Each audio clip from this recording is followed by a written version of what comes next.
Gracias por aceptar la invitación que Funde le ha hecho para que pueda compartir sus conocimientos con los participantes.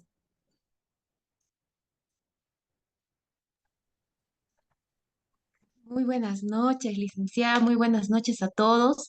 El placer es mío. Así que bueno, vamos a iniciar eh, con la clase del día de hoy.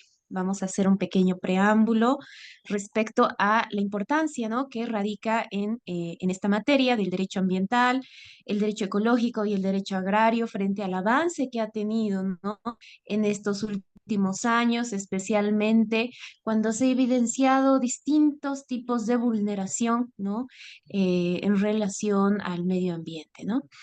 Previo a todo ello, me gustaría que todos, para iniciar, podamos estar atentos. Yo creo que todos cuentan con un celular o una máquina porque se encuentran conectados a Internet. Y en ese sentido, yo les voy a pasar un link, ¿no? Aquí al chat. Y con este link les voy a pedir que se puedan unir a ver un momento, puedan ir uniéndose a esta. Es un pequeño juego, ¿no? En el que se acepta hasta, creo que hasta 20 personas, ¿no? Entonces pueden ir uniéndose. Es un juego donde vamos a medir cuánto conocemos sobre el derecho agrario, el derecho forestal, el derecho ambiental, ¿no? Es un pequeño cuestionario. No está validado en calificación, ¿no? Pero aquel que gane el primer lugar va a tener, ¿no?, un punto o 2 puntos extra. Así que vayan uniéndose.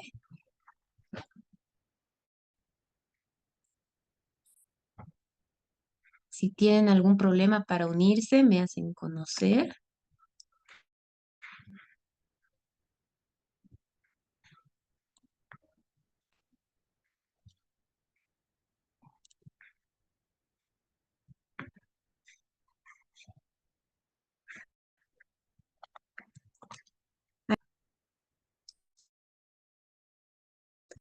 A ver si me dan un minuto.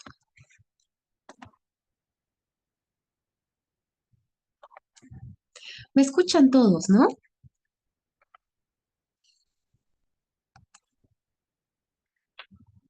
A ver, estamos muy Sí, calladitos. yo sí, sí, Tal vez sí, alguien que sí, se le quiera escucha. confirmar. Ay, perfecto, muchísimas gracias, estimado Leonardo. Mm. ¿Están logrando unirse?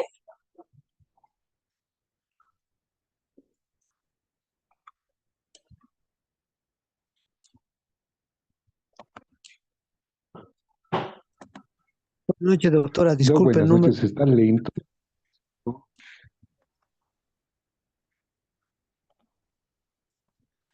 Sí. ¿Se han logrado unir o todavía?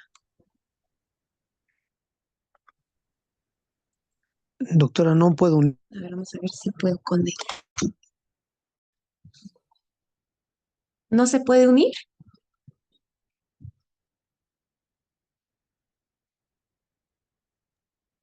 A ver, Creo que ya me estoy parece que estoy teniendo unido. problemas de señal. Si me da unos 2, 3 minutitos más a que puedan seguir uniéndose los demás.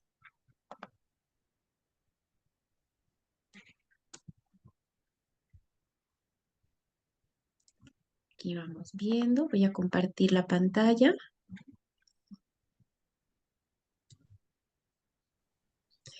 A ver, estamos hasta el momento 9 personas.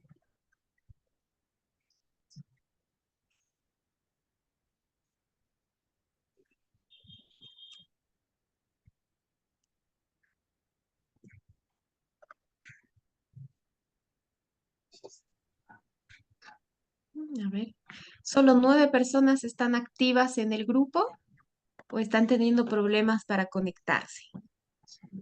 Me sale que ya es el máximo y el límite, no puedo ingresar más.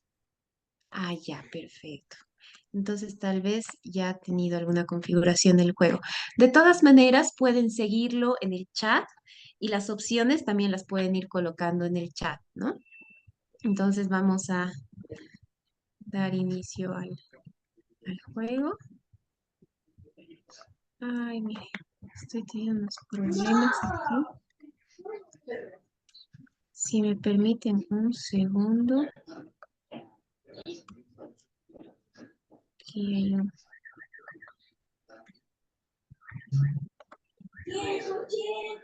Vamos a editar unos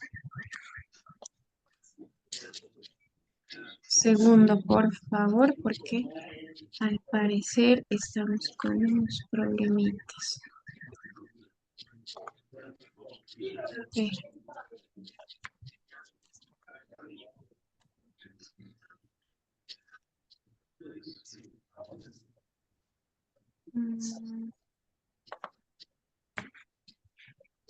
Claro.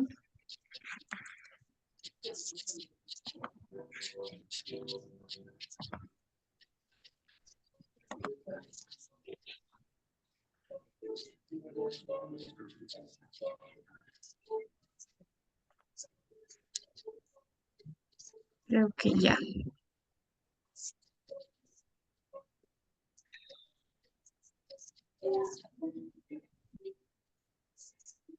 Ya, sí, esto es para 10 jugadores. A ver.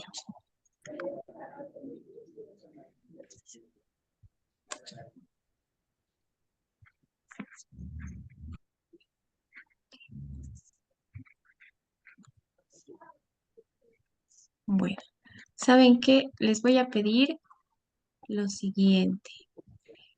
Que si pueden, que no me está dejando.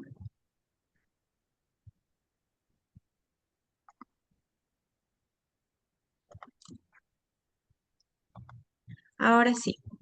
Ahora sí les voy a pedir que puedan ingresar a este link porque en el otro les aceptaba hasta menos personas.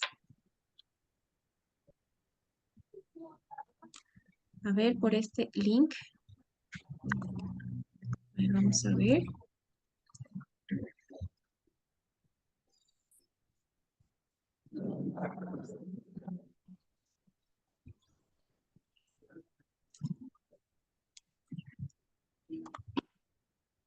Si no ingresan a Kahoot y si les pide un PIN, colocan el 88, 87, ahora les coloco el número. 87, 8, 26, 20. ¿No? Si les pueden entrar por el link o pueden entrar por la página de Kahoot y les va a pedir un PIN para el juego y van a colocar ese número. ¿No?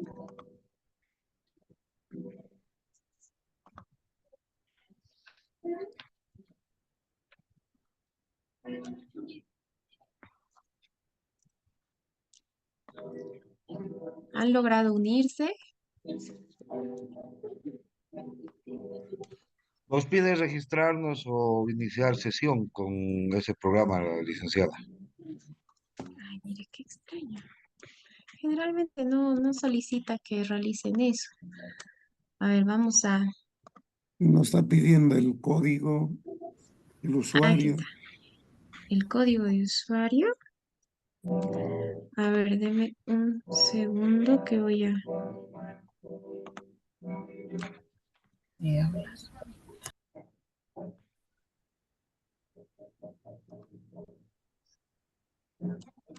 Ya, ahora sí, les voy a mandar el link, mejor. ¿Dónde está? Ahora intentamos con este link entonces, si es que les está pidiendo el registro de usuarios. A ver, con este link, por favor. A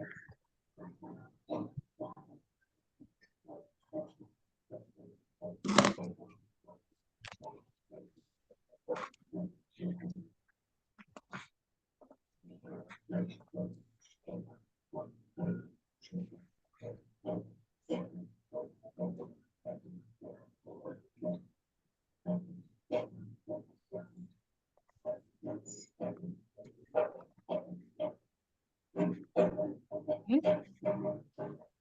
Creo que todavía nadie ha logrado, ¿no? Estar en el juego. Yo ingresé. Yo ya ingresé, Yo creo. también he terminado, licenciada. Ay, ya, están jugando Licenciada, solos. disculpe, sale el anterior de 10 personas nomás. No sale el otro que dice de 20. Sí, eso estoy viendo. A ver, creo que estamos teniendo problemas. Nunca he tenido problemas con este juego. Es un juego muy, muy bonito para que podamos conocer cuánto conocen sobre la materia. Y Doctora, a mí me parece jugar solo. sí, eso estoy viendo que están jugando. Está Leonardo, Boris, Roxana, Marcelo. Algunos ya han terminado. Qué extraño.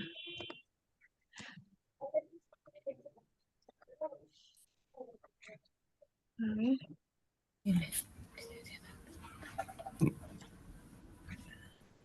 No se puede ingresar. No se puede ingresar, ¿no? No, Eso dice estoy viendo. que ya alcanzó el límite y no nos permite. Sí, pero tampoco veo que estén ingresando. Aquí Qué pide pena. que el presentador aumente, ¿no? La capacidad de usuarios que pueden ingresar. Ujú. Sí, como eso es para ya cuentas compradas, ¿no? Entonces, para cuentas directamente asignadas, directamente coloca un límite. Entonces, quizás ahí es donde estamos teniendo el inconveniente. Em, pero, a ver, vamos a intentar solo una vez más y si no, vamos a tener que continuar, ¿no? Porque si no vamos a perder mucho tiempo.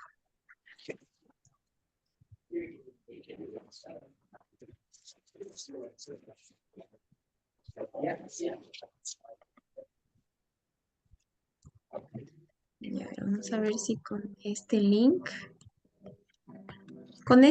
probaremos si podemos ingresar y si no directamente les voy a compartir en pantalla las preguntas para que vayan contestando.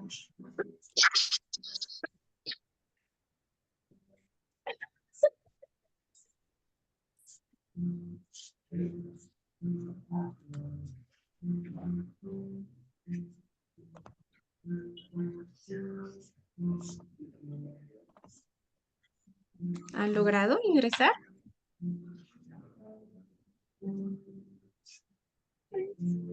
Otra vez pide nombre de usuario y contraseña. Mm, Sí, qué lamentable. Tal vez ha cambiado algunas políticas, pero hace un tiempo estaba funcionando con normalidad. Bueno, si esa es la situación directamente, entonces vamos a pasar a ver las preguntas y para no perder mucho tiempo, ¿no? Ya, a ver.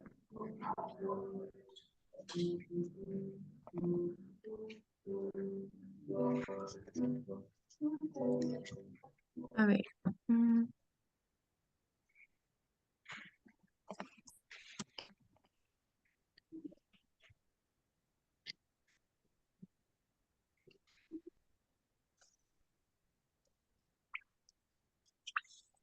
Ya, aquí vamos a jugar todos, ¿no? Todos estén atentos a la pantalla. Imagino que se ve.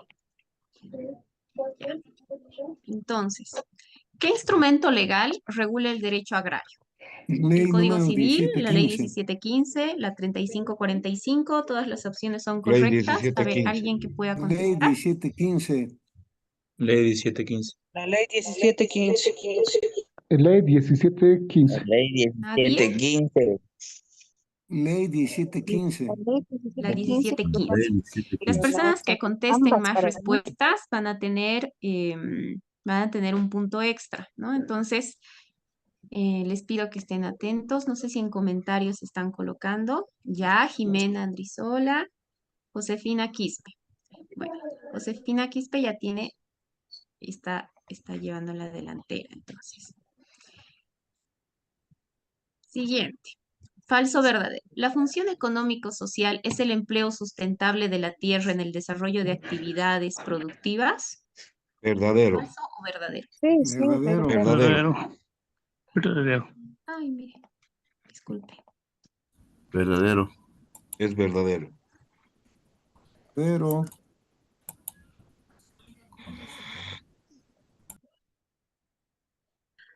Alguien me parece que está compartiendo pantalla, ¿no? A ver, ¿quién es? Está manejando el...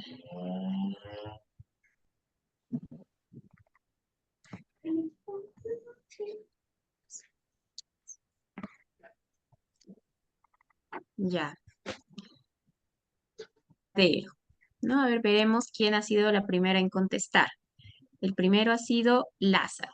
Correcto. Entonces, Lázaro y Josefina están iguales. La siguiente pregunta es de tipo falso o verdadero. ¿La función social debe lograr el bienestar familiar o el desarrollo económico de sus propietarios? ¿Falso o Verdadero. verdadero? bienestar familiar. Verdadero.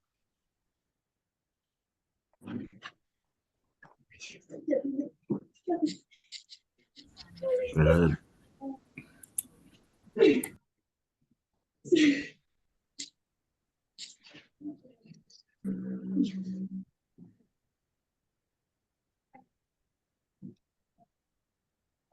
Ya.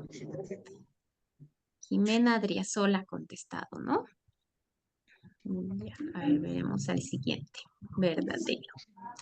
La siguiente pregunta es de tipo opcional. ¿Qué teoría del derecho agrario es aplicable en la legislación boliviana? La teoría de la autonomía, la teoría de la especialidad, la teoría de la agrariedad o ninguna de las opciones es correcta. Ya, Lázaro. Yanitza. Teoría de la agrariedad. Pues teoría de la agresión. ¿Vamos? La Teoría de la teoría de la agresión. agrariedad. Lázaro entonces lleva 2 por delante, ¿no? Está en primer lugar. ¿Qué ley regula el derecho forestal? ¿La ley 1333, la ley 1715, el Código Civil o la La ley ley 1700? 1333. La ley 1333. La ley Ah, 1333. ¿no? Luego, Paola, Yanitza, Josefina. Perfecto. Entonces, aquí Lázaro lleva 3 puntos, ¿no? Contestado primero. ¿El derecho forestal estudia el régimen de tenencia de tierras? ¿Falso o verdadero? Falso. Falso. Yanitza. Franz. ¿Ya? Franz. Falso. Está muy bien. Yanitza. Perfecto. Entonces, entre Lázaro tiene el primer puesto y Yanitza el segundo puesto, ¿no? Lázaro se ha ganado un punto extra, ¿no? Dentro de la materia. Este juego hubiera sido más interesante si eh, lo hubiéramos podido abrir. Lamentablemente, seguramente han cambiado algunas políticas, así que lo voy a revisar. Bueno, ¿qué les ha parecido el juego? Coméntenme, por favor.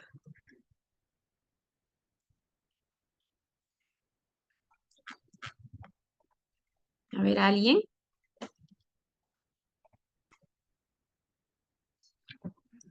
Más que todo, licenciada, la interacción que uno tiene hace que podamos aprender, si es que erramos, o en su Franz, Jimena. defecto, sí, al contestar correctamente, bueno, ahí vemos de que estamos con conocimiento básico, ¿no?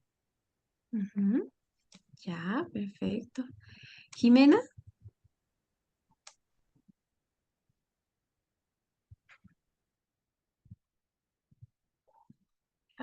¿alguien más tal vez?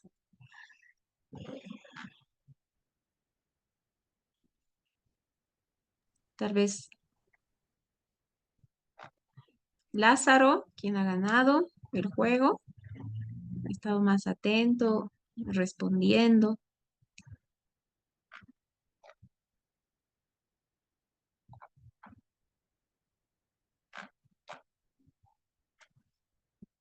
Bueno, seguramente en el transcurso de la sesión tendrán algunos comentarios. No se limiten en consultar, en preguntar, en comentar. Recuerden que en un proceso de aprendizaje y enseñanza, ¿no? Se aplica un modelo de enseñanza horizontal por el cual los comentarios, las preguntas son muy importantes, ¿no? Para el aprendizaje. Bueno, en ese sentido, como decía Franz, existen algunos conocimientos generales por los cuales existe una mayoría que tiene esta idea base que es muy importante para poder iniciar a hablar de lo que es el derecho agrario, forestal y ecológico, ¿no? Pues al respecto, ustedes han debido y han conocido, ¿no? Este desarrollo que se ha ido generando respecto a la visión jurídica, la concepción jurídica que se tiene actualmente respecto del derecho agrario, el derecho forestal y el derecho ecológico, ¿no? En ese sentido, vamos a hablar un poco de lo que entendemos por el derecho agrario, ¿no? Y sobre el derecho agrario, vamos a sostener justamente que el derecho agrario es una rama del derecho, ¿no? Autónoma, pues responde justamente a principios propios, ¿no? Establece principios, preceptos, instituciones propias del derecho agrario y justamente lo que permite, ¿no? Es establecer estas formas de tenencia de tierra y regular estos sistemas de explotación agrícola bajo un propósito de justicia social, bien común, pero sobre todo bajo el principio de función económico-social, ¿no? El derecho agrario parte de antecedentes muy importantes de índole social y de índole económico, ¿no?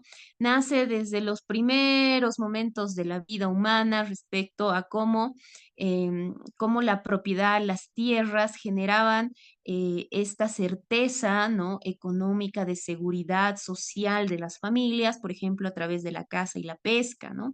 Posteriormente pueden ver en el proceso de la implicancia que ha tenido en el sistema capitalista, por ejemplo, cómo las tierras ya, además de ser y de tener una función para la familia, una función social, llega a entenderse que la tierra también genera un factor económico, no solo a nivel familiar, sino también a nivel local, a nivel nacional, como ha sido, por ejemplo, la reforma agraria, ¿no?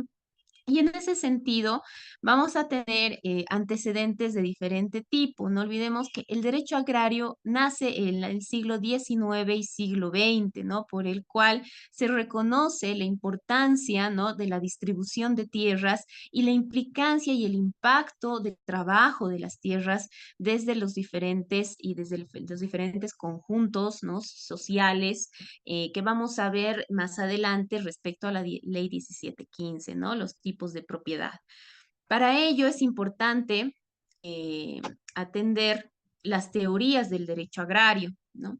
Por un lado, la primera teoría que se sustenta respecto al derecho agrario es la teoría de la autonomía del derecho agrario, ¿no? Por el cual se establece que el derecho agrario es muy diferente al derecho civil. No olvidemos que dentro de los antecedentes del derecho civil existía una correlación de creer de que el derecho civil pertenecía, de que el derecho agrario pertenecía al derecho civil porque se hablaba de la propiedad, ¿no? Y generalmente el derecho civil lo que hace es regular mediante contratos, esta relación contractual, ¿no? De las propiedades.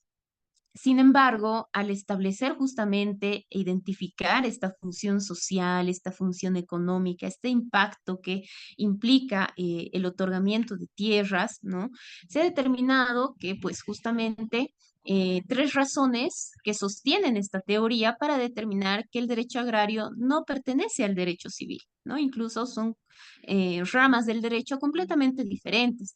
Pues estas razones se entienden desde la razón ideológica por el cual se entiende que la tierra, ¿no?, da frutos y no simplemente establece una certidumbre de propiedad misma como lo hace el derecho civil. También comprende una razón económica porque estas tierras generan riqueza, ¿no? Pero con el tiempo se ha visto que esta riqueza no solamente se aplica a nivel familiar, ¿no? Es decir, no solamente permite la subsistencia, ¿no?, de la familia, sino también permite, ¿no?, el desarrollo económico de un estado. También contempla una razón histórica porque se entiende que en el derecho agrario existen costumbres, principios, etcétera, que responden a fenómenos netamente productivos, ¿no? Y no necesariamente responden a una cuestión del derecho civil. Por otro lado, se tiene la teoría de la especialidad del derecho agrario, por el cual el derecho agrario va a llegar a formar parte del derecho civil, es decir, es un área especial del derecho pasa el civil. link a la POFE, ¿podrá entrar? Bueno,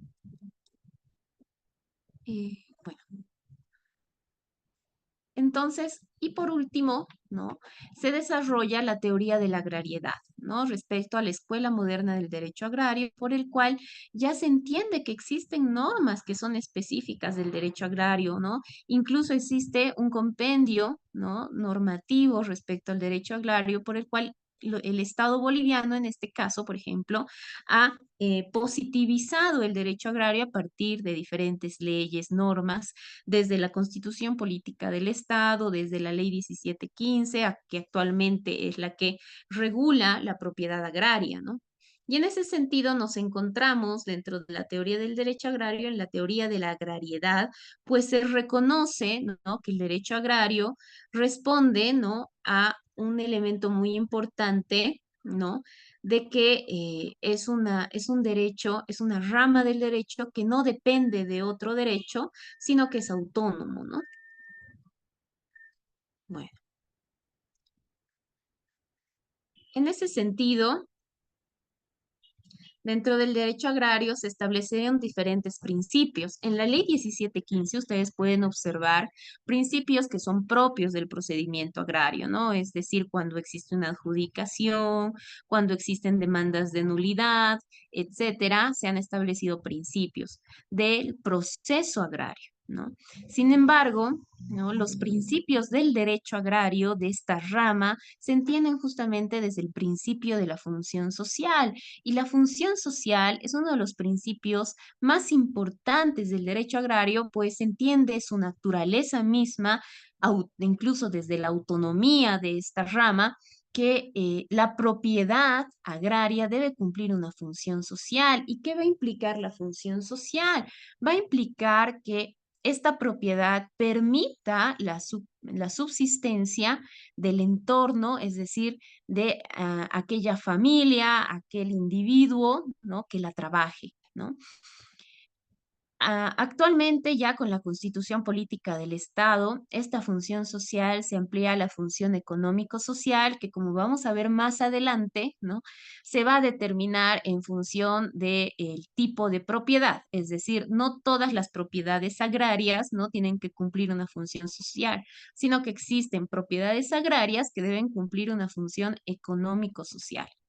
Por otro lado, el principio de integralidad responde a que, por ejemplo, ¿no?, la Comisión de la reforma agraria, ¿no?, tiene que cumplir determinadas políticas o realizar, ejecutar políticas públicas que no solamente contemplen, por ejemplo, la entrega, la dotación, la adjudicación de propiedades, sino que éstas asuman un interés social, un interés cultural, y se analice el contexto en sus diferentes aspectos y ámbitos, ¿no?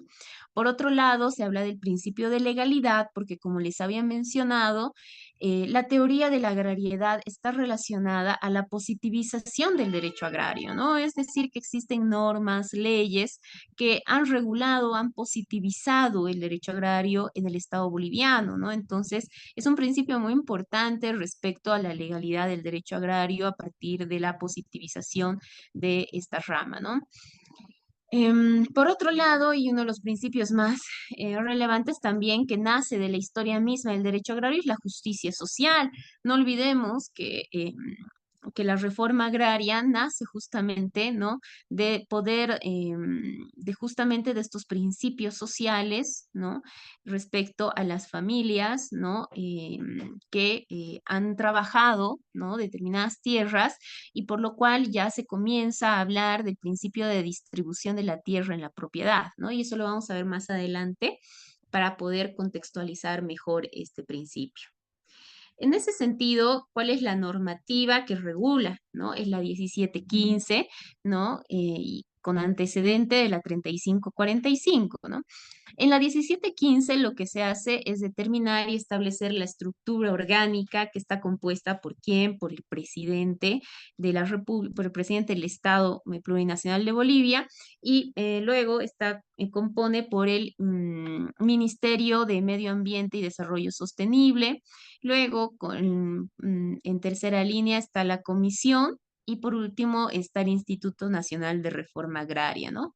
En ese sentido, al establecer esta estructura orgánica de la máxima autoridad, como las instituciones que la siguen, la Ley 1715 también establece las atribuciones del Servicio Nacional de Reforma Agraria, ¿no? Y estas atribuciones las realiza en función de cada una de estas autoridades, ¿no? Por ejemplo, ¿no? El presidente del Estado tendrá la atribución de otorgar, adjudicar propiedad agraria, por ejemplo, al solar campesino o a comunidades de origen, ¿no? Y el Instituto Nacional de Reforma Agraria realizará, ¿no? La dotación, ¿no? De otro tipo de propiedades, ¿no? Entonces, esta estructura orgánica compuesta por estos cuatro, a ver si me permite, por estos cuatro autoridades referente al presidente, al ministro, al presidente de la comisión y al director del Instituto Nacional de Reforma Agraria, van a tener diferentes tipos de atribuciones que ha establecido la Ley 1715, que en todas está entendida justamente de resolver, ¿no? La aprobación de la adjudicación de tierras y de establecer, desarrollar políticas, ¿no? Para la distribución de estas tierras, ¿no? Por otro lado, la ley 1715 establece o permite garantizar el derecho propietario sobre la tierra. ¿Por qué? Porque va a crear una superintendencia agraria que es entendida como el Tribunal Agroambiental, ¿no? En la ley 1715, ¿no? En correspondencia o concordancia con la ley 025 de Constitución Política del Estado, ¿no? Van a establecer cuáles son las funciones del Tribunal Agroambiental, entendida desde la sala plena conformada por los magistrados y el sistema judicial conformado por los jueces, ¿no? Agroambientales, ¿no? Y por último, la ley 1715 va a regular el saneamiento de la propiedad agraria, ¿no?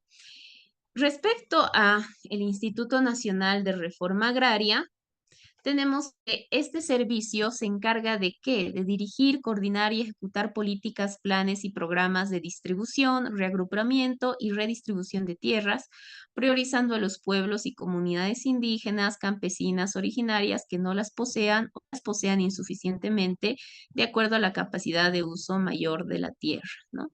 El Servicio Nacional de Reforma Agraria tiene también está constituido, ¿no? Por el director nacional, el director departamental y las jefaturas regionales, ¿no?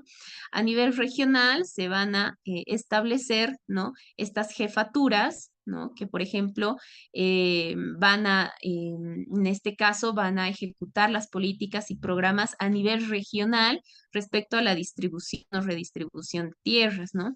Es decir, por ejemplo, si una familia o un individuo, ¿no? Requiere, por ejemplo, solicitar el saneamiento o requieren la adjudicación de una propiedad agraria, pues tendrá que dirigirse, ¿no?, al Servicio Nacional de Reforma Agraria frente a las direcciones departamentales y a la jefatura regional, ¿no? Ahora bien, por otro lado, cuando ya existen procesos de tipo contencioso, es decir, no meramente trámites como lo realiza el Servicio Nacional de Reforma Agraria, porque no olvidemos que este servicio conformado por el presidente, por el Ministerio de Desarrollo Sostenible y Medio Ambiente, por la Comisión y por el Instituto Nacional de Reforma Agraria, son instancias de tipo administrativo, es decir, para regular esta propiedad agraria se realizan diferentes trámites, ¿no?, por los cuales se acude a estas instancias.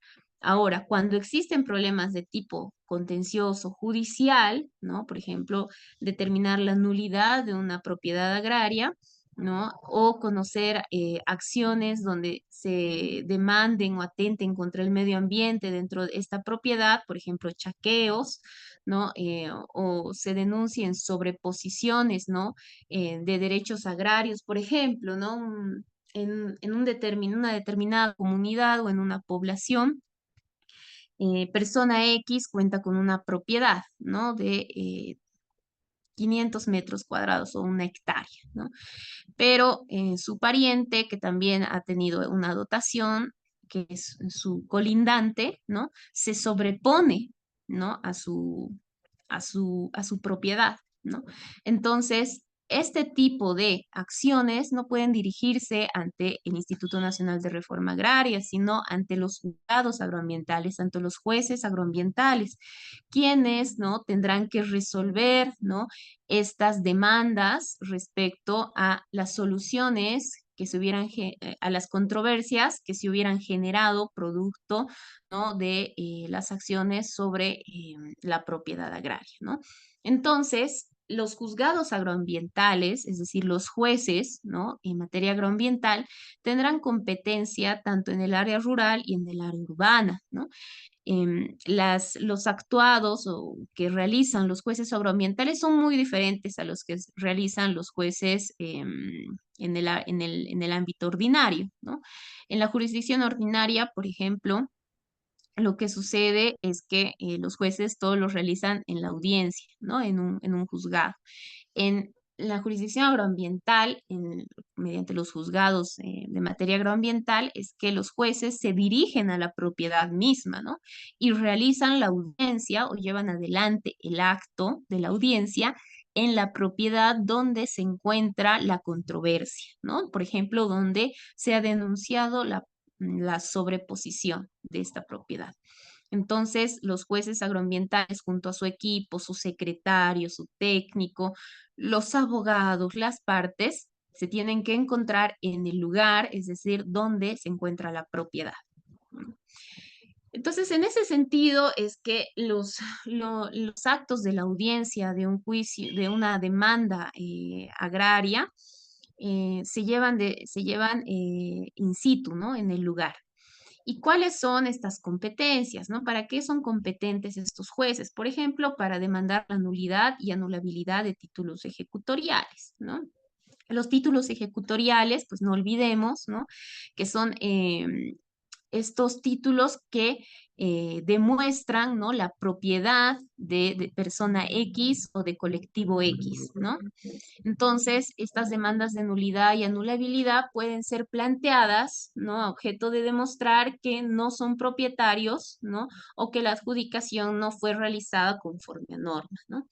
Por otro lado, tendrán competencia para conocer acciones sobre fondos rústicos, para el saneamiento de la propiedad agraria, resolver acciones reales agrarias, conocer y resolver acciones que deriven de controversias entre particulares sobre el ejercicio de derechos de uso, conocer las acciones que denuncien la sobreposición de derechos agrarios, forestales o recursos naturales, conocer procesos agrarios sobre mensura y deslinde, conocer resolver interdictos de adquirir, retener y recobrar la posesión de predios agrarios, conocer las demandas que atenten contra el medio ambiente, ¿no? Ustedes pueden observar, por ejemplo, en el numeral 6 respecto a los interdictos, que eso también lo van a encontrar en la vía civil, pero como les había dicho, son dos áreas, dos ramas del derecho completamente diferentes, justamente porque la propiedad agraria, ¿no? Está entendida desde la función social o la función económico-social, ¿no? Cuando una propiedad responde a estos dos principios, ¿no? Lo cierto es de que las vías y las competencias van a ser diferentes, ¿no? Los interdictos respecto, por ejemplo, a una propiedad urbanizada, ¿no? Van a ser instauradas, ¿no? O presentadas frente a un juez en materia civil y comercial. En cambio, los interdictos, ¿no? De retener, recobrar posesión, respecto a propiedades agrarias, es decir, cuando éstas se encuentren en zona rural y además de eso hayan sido adjudicadas por trámite agrario, ¿no? Es decir, a través de un título ejecutorial, pues estas tendrán que ser, ¿no? De competencia de los jueces agroambientales, ¿no? Por último, una de las demandas que últimamente han tenido mayor implicancia estos últimos años han sido las demandas contra el medio ambiente, por el cual el Tribunal Agroambiental, y eso lo vamos a ver ya más adelante, ha establecido ya una jurisprudencia bastante amplia sobre las medidas respecto al cuidado ambiental, ¿no? Especialmente contra chaqueos, contra impactos de cualquier tipo de actividad, ¿no? Como la minería, como el modelo agropecuario, ¿no? Y todas esas actividades que más allá de la función económica que tengan para el Estado, puedan estar atentando contra el medio ambiente. Pues no olvidemos, ¿no? Que en el ámbito ambiental, cada actividad que se realiza, ¿no? De tipo económica, tiene que cumplir determinados requisitos ambientales, ¿no?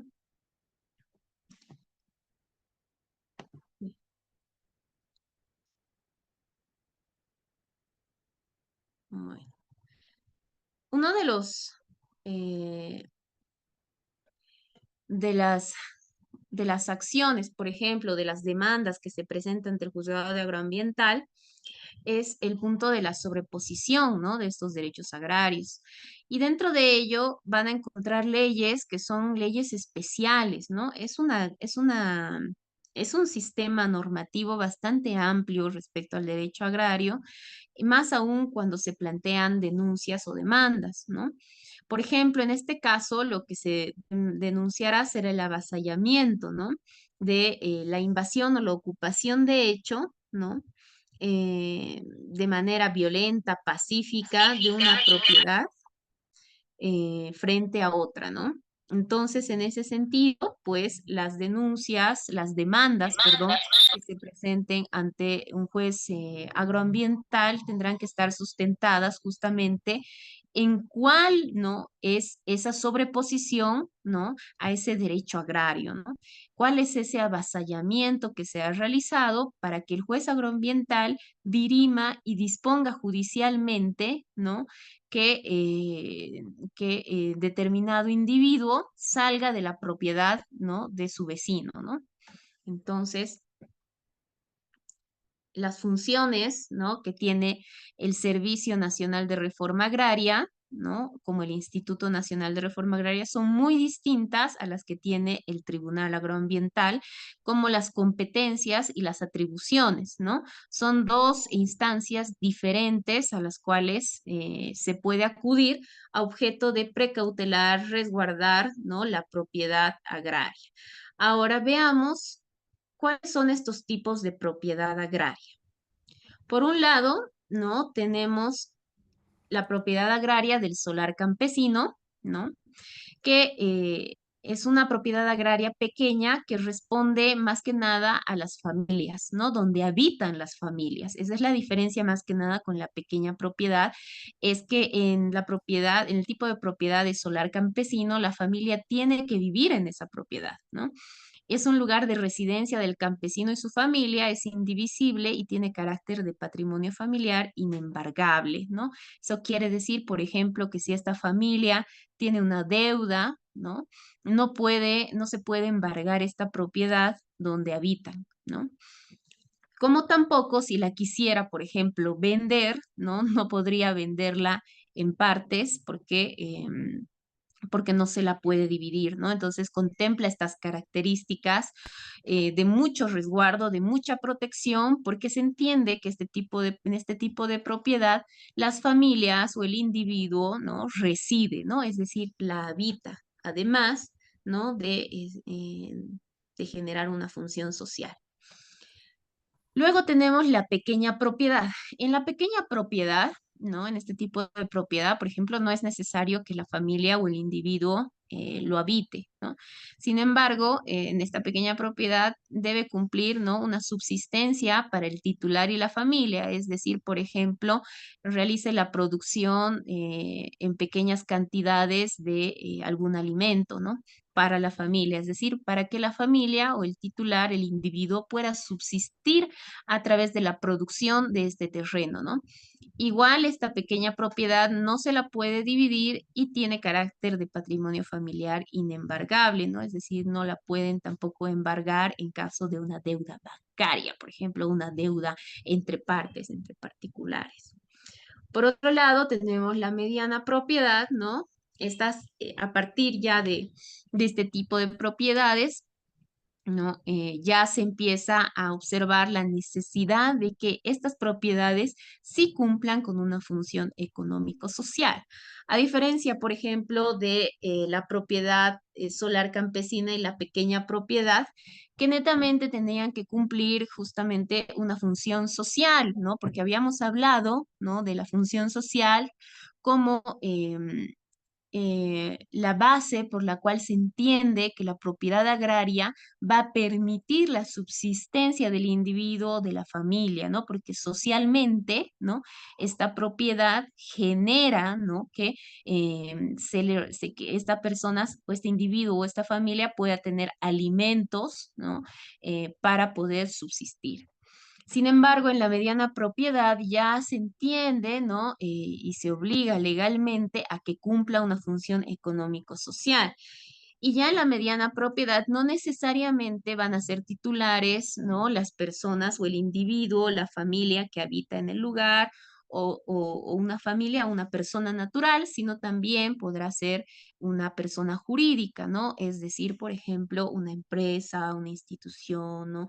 Más que nada una empresa, ¿no?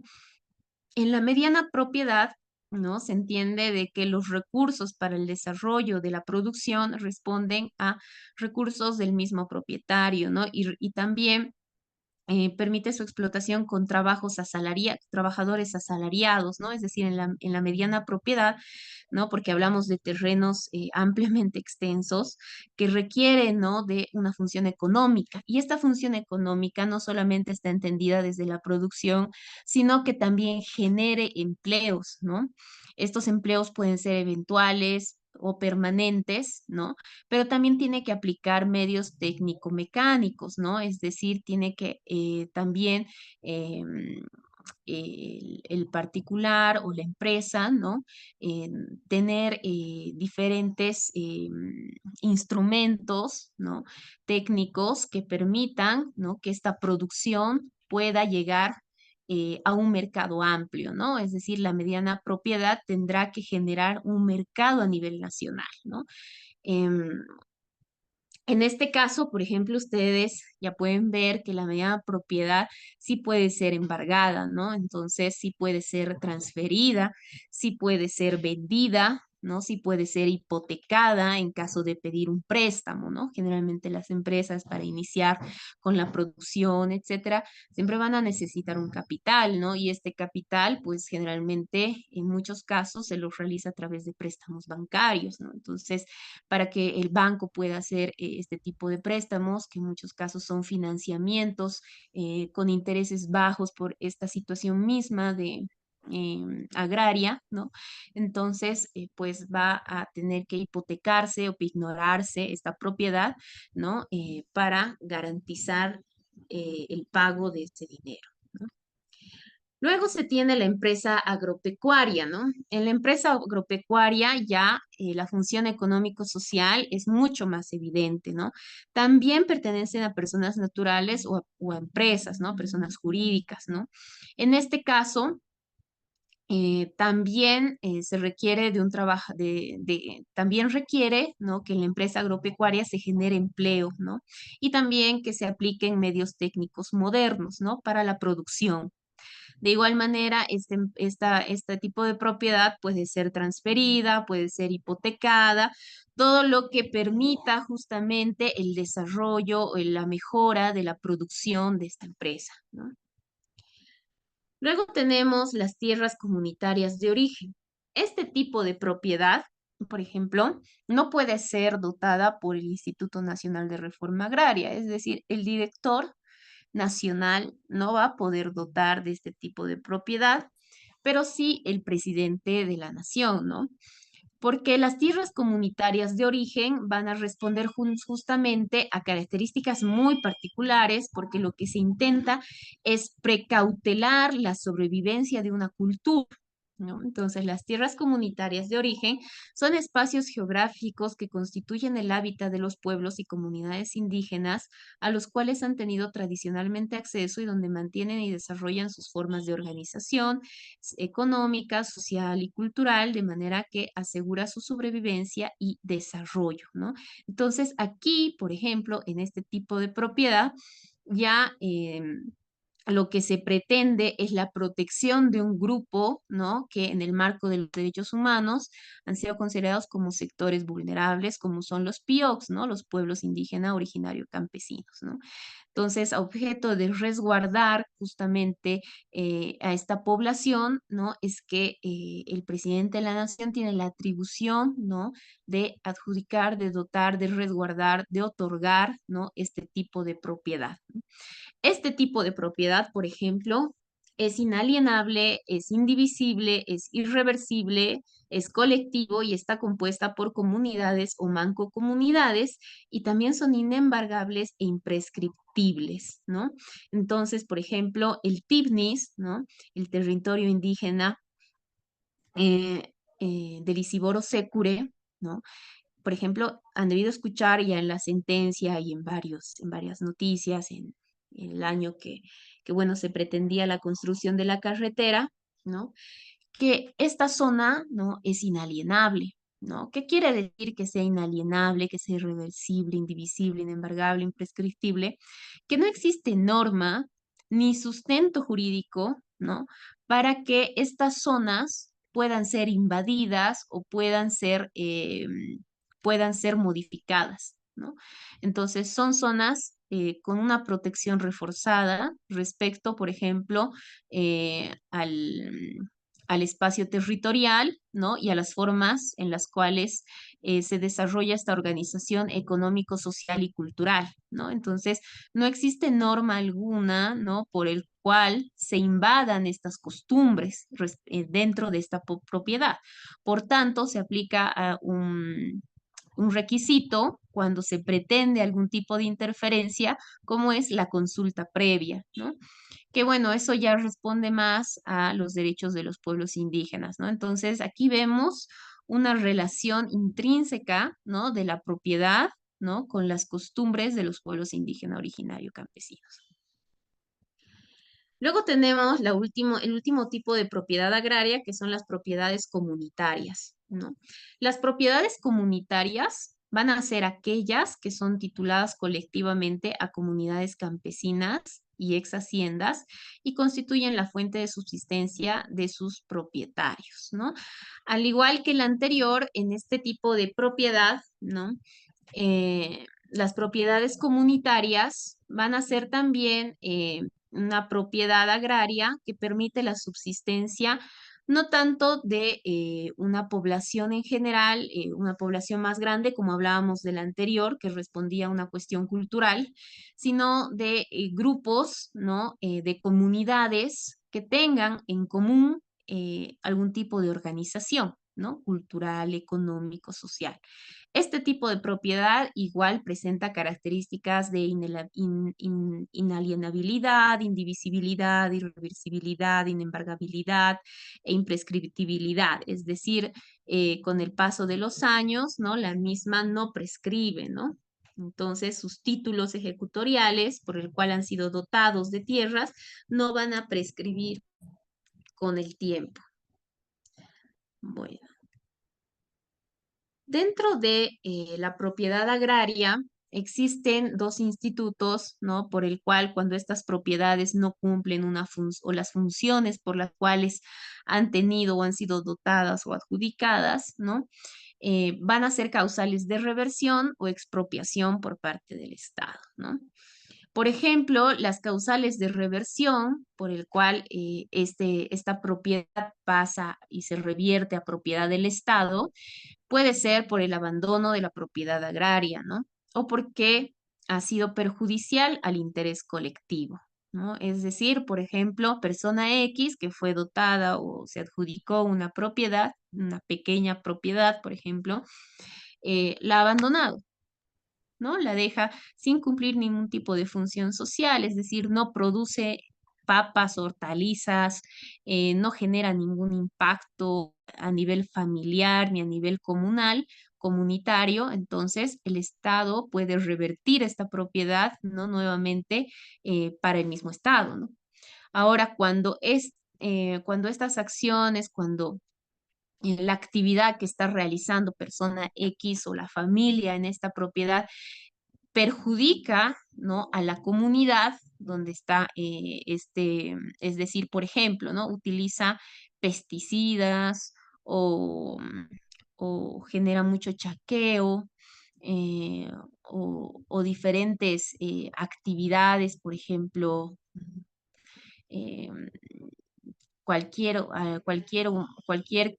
que llegue a perjudicar la función social, ¿no? De otra propiedad, ¿no? De un colindante, también puede ser producto de reversión, ¿no? Otra de las causales es el cumplimiento de obligaciones tributarias relacionadas con el impuesto a la propiedad del inmueble agraria, de que es prueba de que la tierra no ha sido abandonada, ¿no? Entonces, cuando no cumple con las obligaciones tributarias, ¿no? Con relación a impuestos, entonces en ese caso también el Estado puede solicitar la reversión de esta propiedad. Ahora, la reversión es muy distinta a la expropiación, ¿no? Porque la expropiación puede darse aún incluso en el caso de que se esté cumpliendo con la función social o la función económico-social, ¿no? Y esta expropiación, ¿no?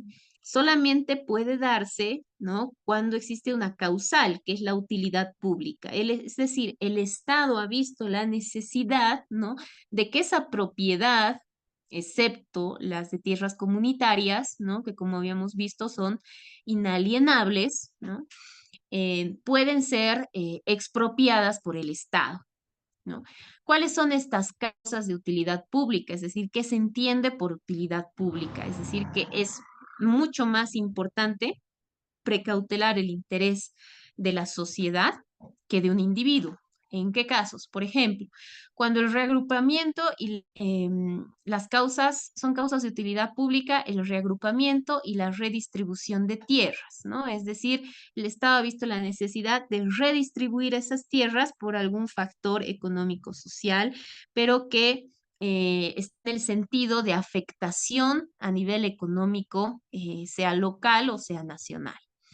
Otra causa de utilidad pública es la conservación y la protección de la biodiversidad, ¿no? Por ejemplo, en estos casos en los cuales, y eso lo vamos a ver más adelante cuando abordemos el derecho forestal, ¿no? La implicancia, ¿no? De que cuando se otorgan propiedades agrarias, lo cierto es de que tienen determinados derechos, ¿no? O tienen determinadas posibilidades de realizar acciones que generen o transgredan, ¿no? Al medio ambiente, ¿no? Por ejemplo, los chaqueos, ¿no?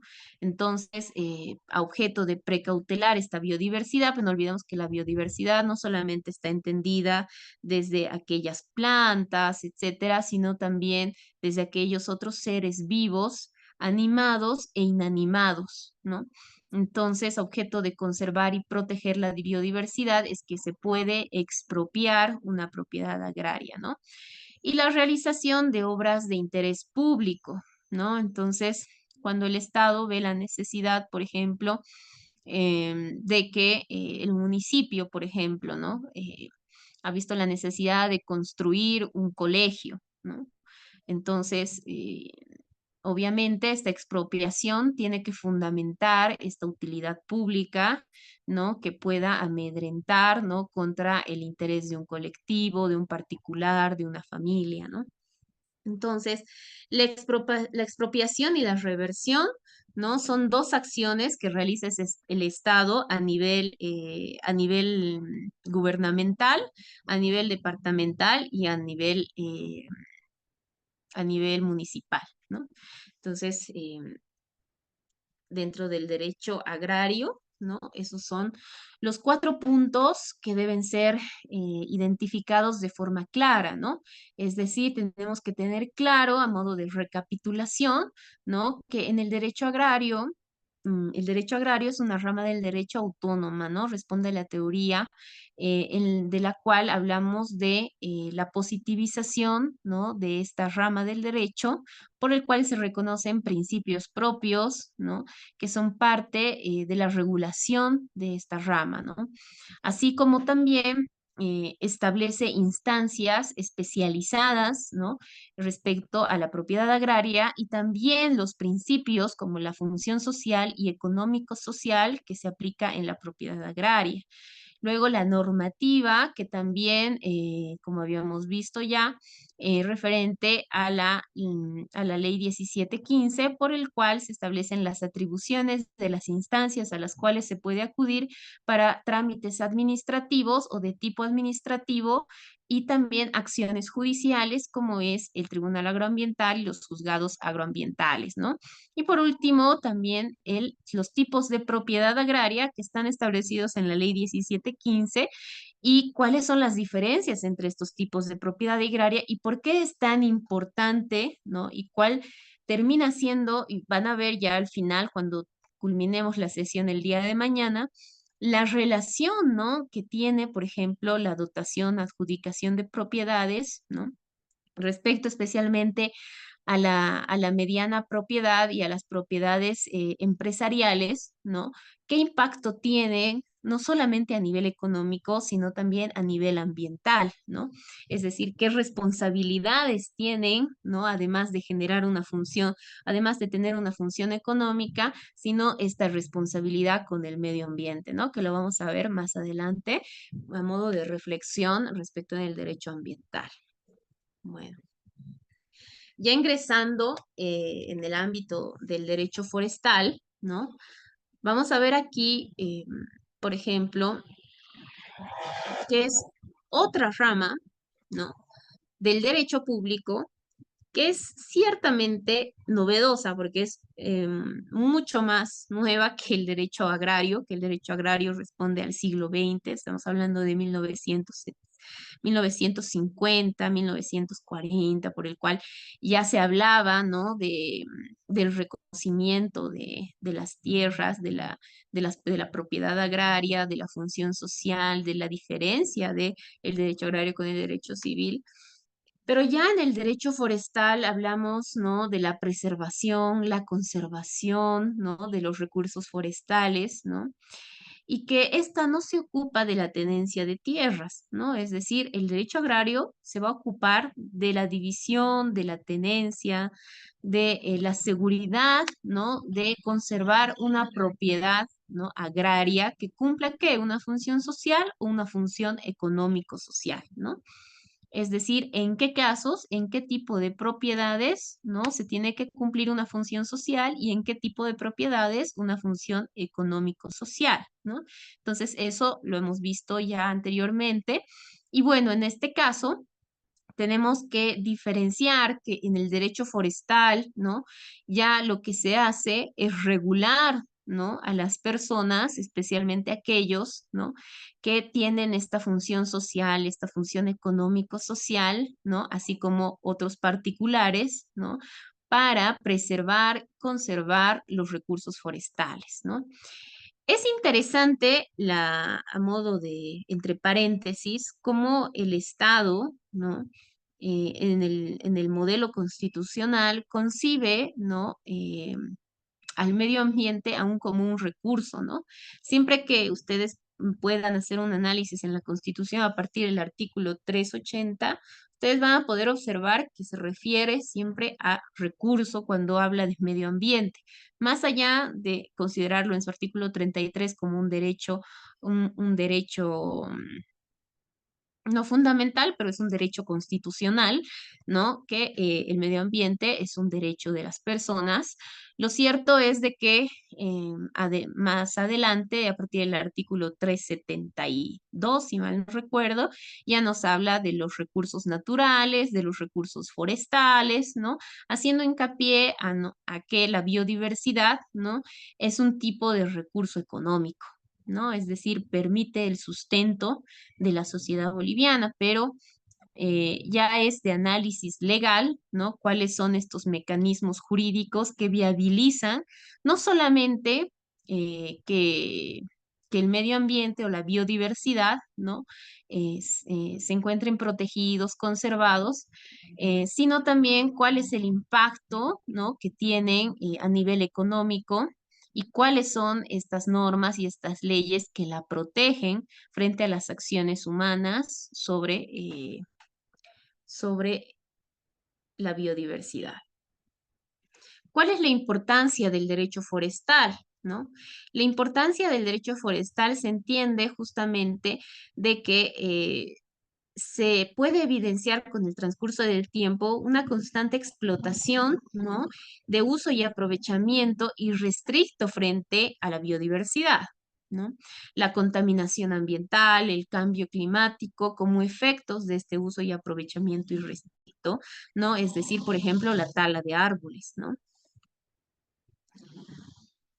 ¿Qué principios sustentan el derecho forestal? ¿No? El principio de protección, preservación y conservación. Cuando hablamos del principio de protección, entendemos que el principio de protección se entiende para evitar que los recursos forestales se dañen, se deterioren o se extingan, ¿no? Es decir, este principio permite que dentro del derecho forestal, ¿no?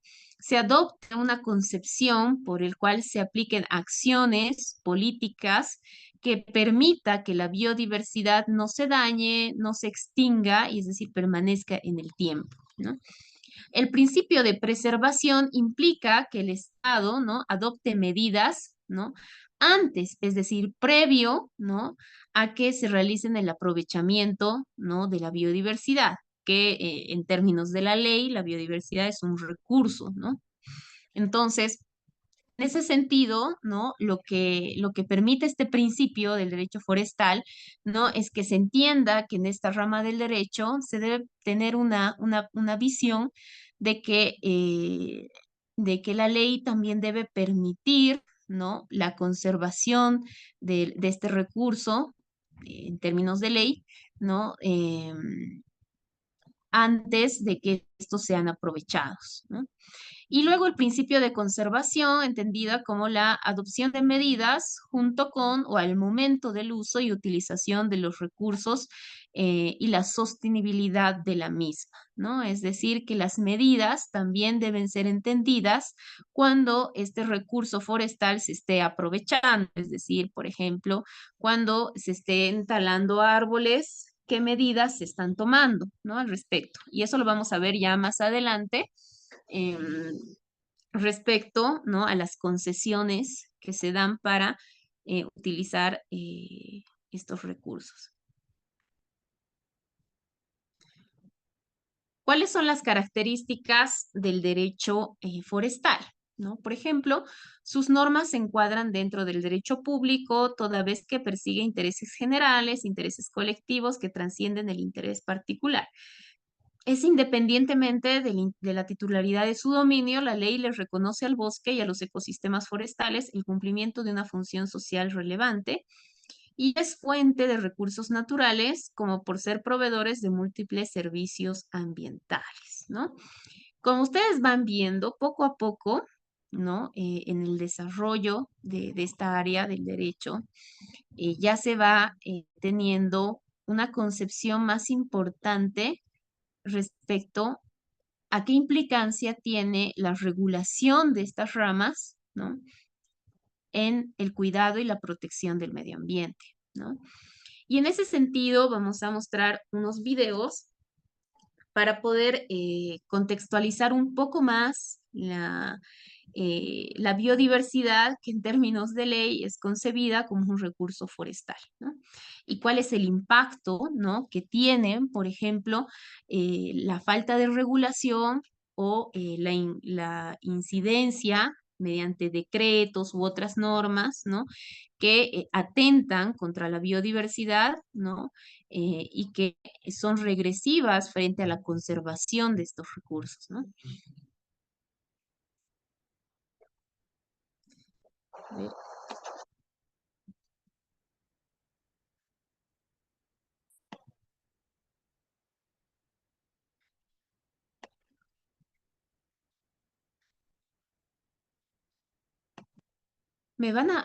¿Me pueden confirmar, por favor, si se escucha el audio? Sí, se escucha. Sí, se Licenciada. escucha, muchas gracias. Lo vuelvo a poner entonces. Gracias.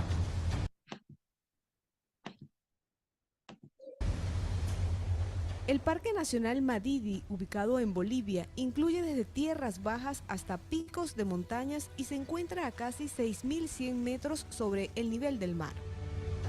Los diversos pisos ecológicos del Parque Nacional Madidi albergan una fuente extraordinaria de flora y fauna que poco a poco salen a la luz, gracias a una intensa expedición que encontró más de 100 especies que son candidatas como nuevas para la ciencia, entre ellas plantas, mariposas, peces, anfibios, reptiles y mamíferos. En esa expedición, conformada en su mayoría por científicos bolivianos, se logró confirmar que el Madidi es el parque con mayor biodiversidad del mundo, ya que alberga más de 8.000 especies. El Madidi tiene una extensión de 1.8 millones de hectáreas, donde se encuentran el 3% de plantas, casi el 4% de los vertebrados y el 9% de las aves del mundo, según datos de la Sociedad para la Conservación de la Vida Silvestre.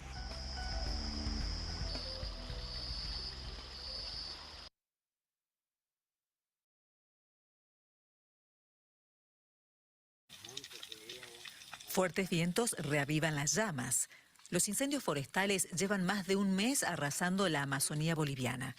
Varias comunidades tuvieron que ser evacuadas en un país que este año ya rompió 6 veces récords de temperatura. Nuestra posta estaba en peligro del fuego. Ha sido bien horror ver esta situación. Nunca habíamos visto después de tantos 4 o 5 meses ya de sequía. Ahora es el incendio. De por sí aparece el fuego. No sé qué es lo que sucede. Nadie quema. Nos hemos prohibido quemar, pero de por sí apareció el fuego. Y eso, con tanto viento, se vino para este lado. El jueves, las autoridades bolivianas anunciaron que más de 50 personas fueron detenidas por provocar incendios. Según el Ministerio del Interior, a algunas de ellas las encontraron infraganti, con material inflamable y quemando campos. Pero los incendios no afectan únicamente a los poblados. También amenazan a la biodiversidad del país andino. Las llamas arrasaron parques nacionales como Madidi o Pilón Lajas. De acuerdo al reporte del Ministerio de Medio Ambiente y Agua del 14 de noviembre, se registró que de enero a noviembre a este año se incrementó el registro de hectáreas afectadas a 2.950.095 hectáreas por quemas e incendios. Es decir, estamos matando a nuestra fauna, a nuestra flora silvestre en estas áreas con alta diversidad biológica. A pesar de ser una amenaza para el ser humano y el medio ambiente, la quema sigue siendo una práctica frecuente entre los agricultores bolivianos para ampliar áreas de cultivo.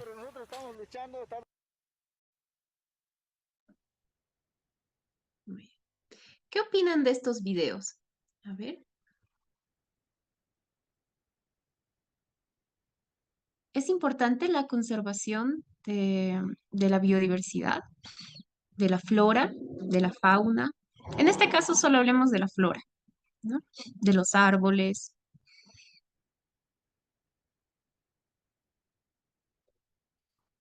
¿Alguien ha podido ver las noticias respecto a estos incendios forestales que han suscitado especialmente desde el año 2017, 18, con mayor impacto?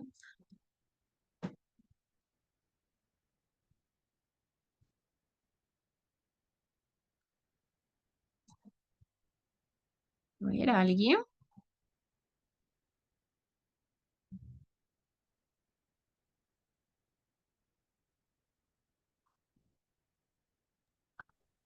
Doctora, buenas noches. Quisiera aportar, tal vez sea esto causado por los chaqueos Ujú. conocidos. Ya.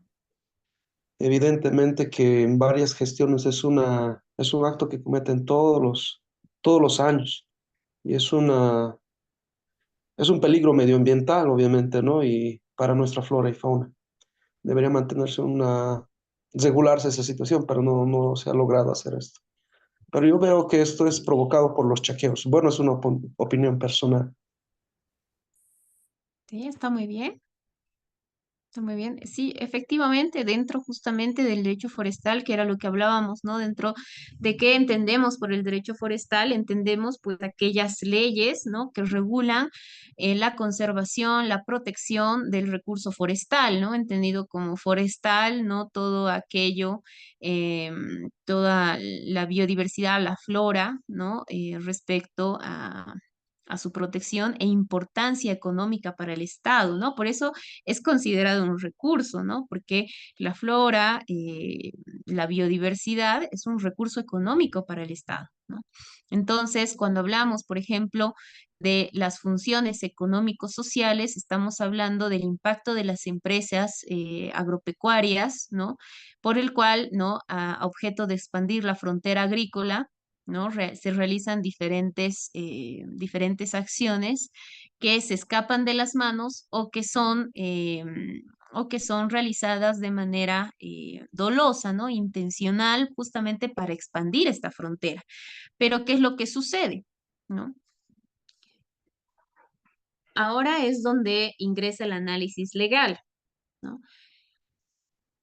En el ámbito del derecho forestal, ustedes van a poder encontrar en la Constitución Política del Estado a partir del artículo 386 qué es lo que se entiende por un recurso forestal, ¿no? El artículo 386 nos señala que los bosques naturales y los suelos forestales son de carácter estratégico. Miren ahí la dimensión que le otorga, ¿no? A los bosques y a los suelos forestales la Constitución. Pues este carácter estratégico está entendido justamente del impacto económico que tiene para el Estado. Ahora, ¿qué es lo que señala también el artículo 386? El Estado reconoce los derechos de aprovechamiento forestal a favor de comunidades y operadores particulares. ¿Quiénes son estos operadores particulares? Las empresas agropecuarias en general, ¿no?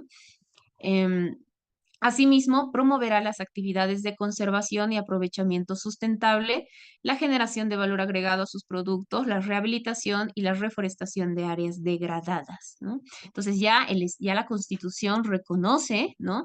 Que existen zonas, ¿no? Forestales que han sido degradadas, pero degradadas por una cuestión de tipo humana, ¿no? Antropogénica, que responden a a las acciones humanas. El artículo 387 de la Constitución también indica que el Estado debe garantizar la conservación de los bosques naturales, ¿no? En las áreas de vocación forestal, su aprovechamiento sustentable, la conservación y recuperación de flora, fauna y áreas degradadas. Ustedes van a poder observar que en el ámbito ambiental, forestal, respecto a la biodiversidad, siempre van a encontrar el concepto de sustentabilidad o sostenibilidad. Y esto va a implicar que el Estado promueva acciones que, por un lado, ¿no? Reconozca y sostenga, ¿no? El modelo económico, pero ¿a partir de qué? De la protección y la conservación del medio ambiente, ¿no? Entonces, todas aquellas acciones políticas entendidas desde la regulación legal, como decretos, leyes, etcétera, así como políticas sociales de tipo de, de, de algún tipo de servicio o de acciones sociales que realiza el Estado, ¿no? Deben ser entendidas desde que éstas no degraden, ¿no? Ni transgredan al medio ambiente, ¿no? Por tanto, no todas las leyes, por ejemplo, que promulgue el Estado, deben permitir la conservación del medio ambiente, pero al mismo tiempo tienen que permitir, ¿no?, que el medio ambiente sea un recurso, es decir, genere, ¿no?, economía al Estado. El 389 de la Constitución indica que la conversión de uso de tierras con cobertura boscosa a usos agropecuarios u otros solo procederá en los casos en los espacios legalmente asignados.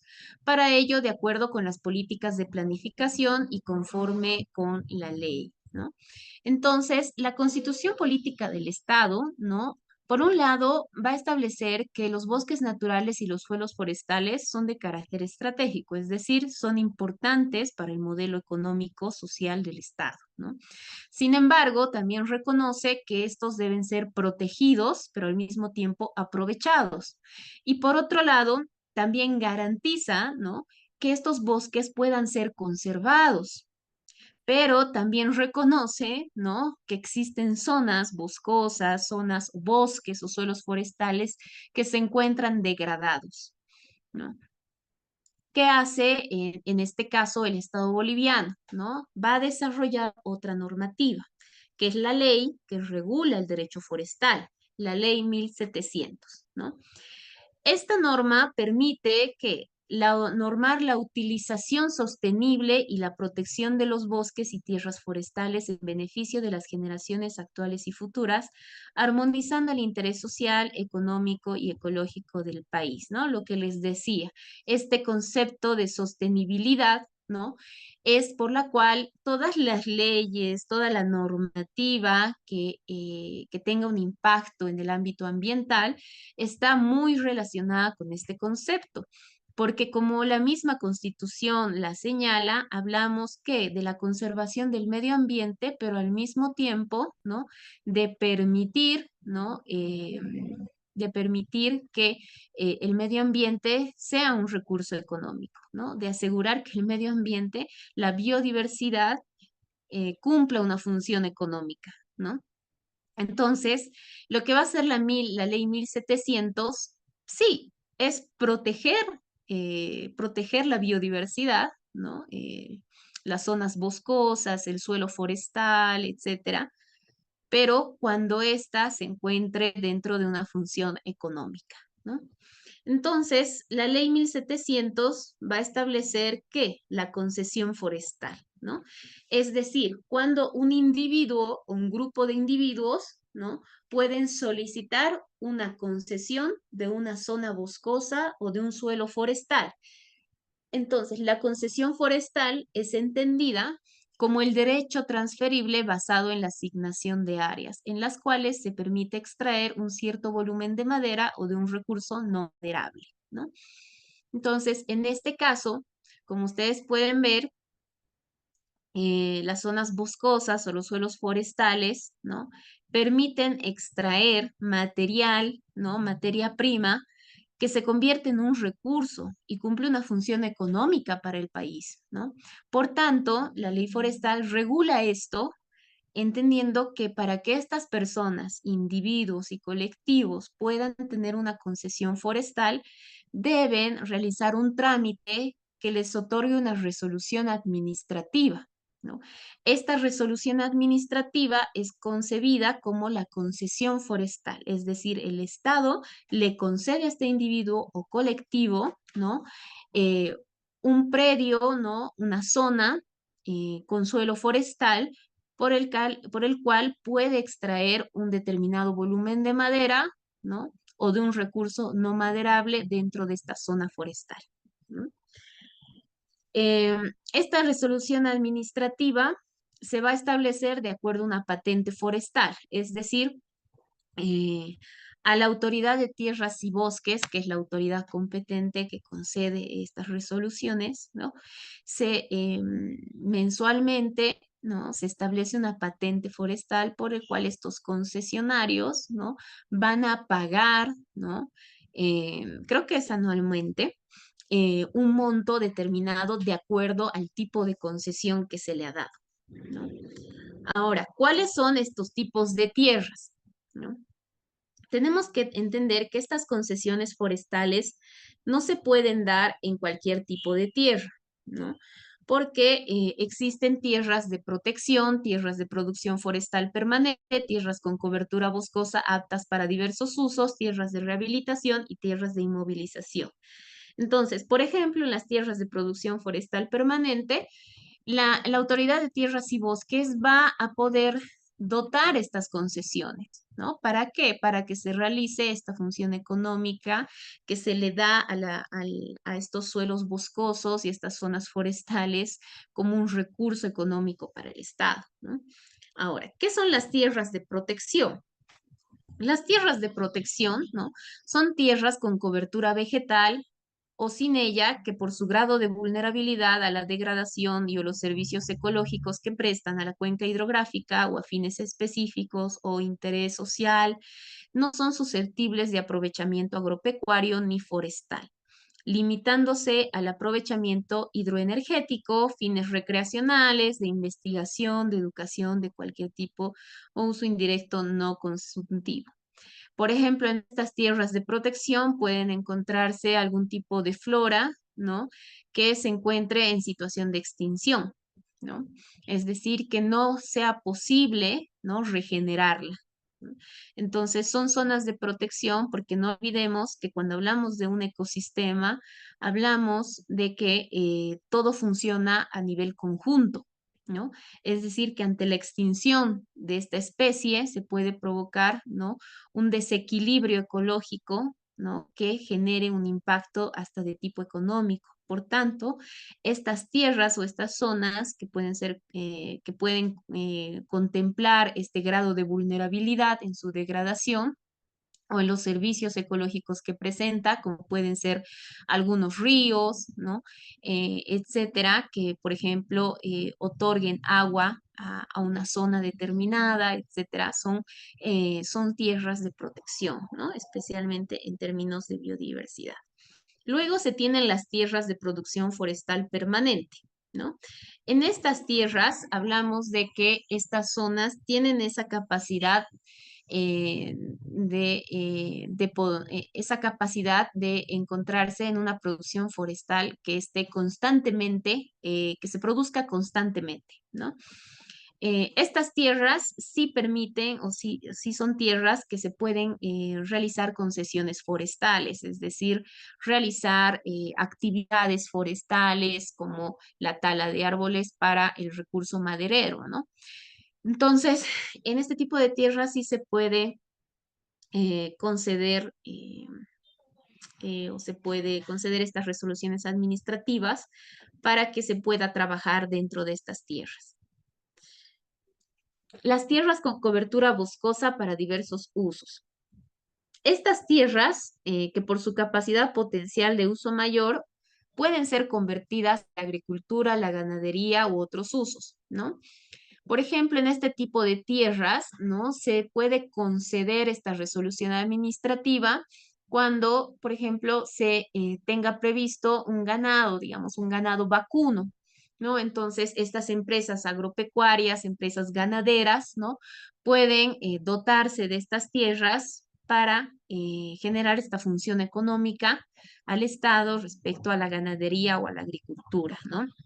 Entonces, esta división de tierras está determinada ya por una previa planificación técnica de cuáles son estas tierras que contemplan estas características, ¿no? Entonces, por ejemplo, en este tipo de tierras se presume, ¿no? Que por la ley que permite, ¿no? Realizar diferentes actividades y que no va a generar un impacto a nivel ambiental mientras se cumplan, ¿no? Los requisitos ambientales ya preestablecidos, ¿no? Es decir, garanticen la conservación, ¿no? De estas tierras de cobertura boscosa.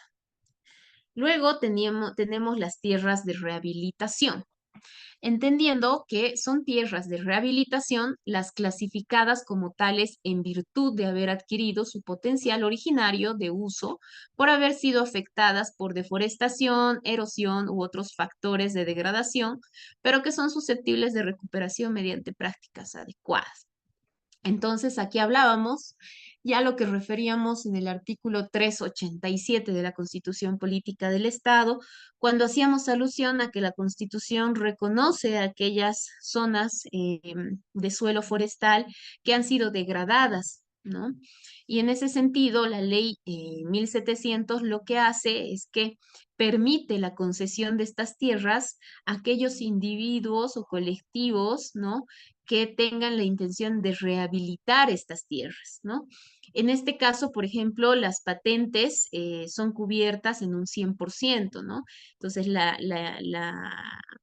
única opción de poder obtener una concesión de esta tierra es de que el concesionario, ¿no?, tenga el objetivo de rehabilitarlas, ¿no? Es decir, de generar su reforestación eh, y recuperar, ¿no?, su potencial original, ¿no?, originario.